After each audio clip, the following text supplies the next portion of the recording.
దేవునికి మహిమ కలుగును గాక. మీ అందరికీ శుభములు వందనాలు తెలియజేస్తున్నాను. ఈరోజు దేవుని యొక్క వాక్యం ఆదికాండం 4వ అధ్యాయం 5వ వచనం. కయీనును అతని అర్పణను ఆయన లక్ష్య పెట్టలేదు, కాబట్టి కయీనుకు మిక్కిలి కోపం వచ్చి అతడు తన ముఖమును చిన్నబుచ్చుకొనగా. చూడండి, దేవుడు ఈ యొక్క వాక్యం ద్వారా మనకు నేర్పిస్తున్నటువంటి పాఠం. కయీనుకు కోపం వచ్చింది. అందుకనే ఈ కోపాలు, ఆవేశాలన్నీ కూడా మనిషిని నాశనము చేసేటువంటి, నిర్మూలన చేసేటువంటి అంశాలు.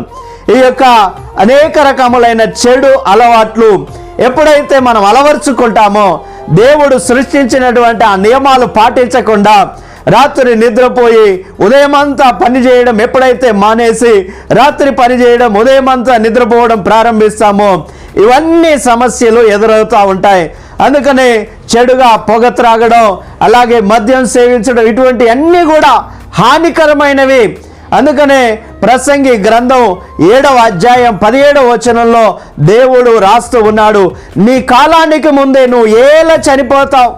ఎందుకు నువ్వు నాశనము చేసుకోవడానికి, నీ యొక్క శరీరాన్ని నిర్మూలించడానికి ఇవన్నింటినీ, ఈ కోపాలను, ఆవేశాలను, ఈ యొక్క చెడు పదార్థాలను వినియోగిస్తున్నావు. దేవుడు అంటాడు, నీకు ఒక కాలం ఉంది, నియమించాడు.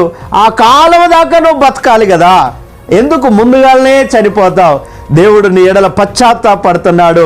దీర్ఘాయుష్మంతులుగా మనం బ్రతకాలని దేవుడు ఆకాంక్షిస్తున్నాడు.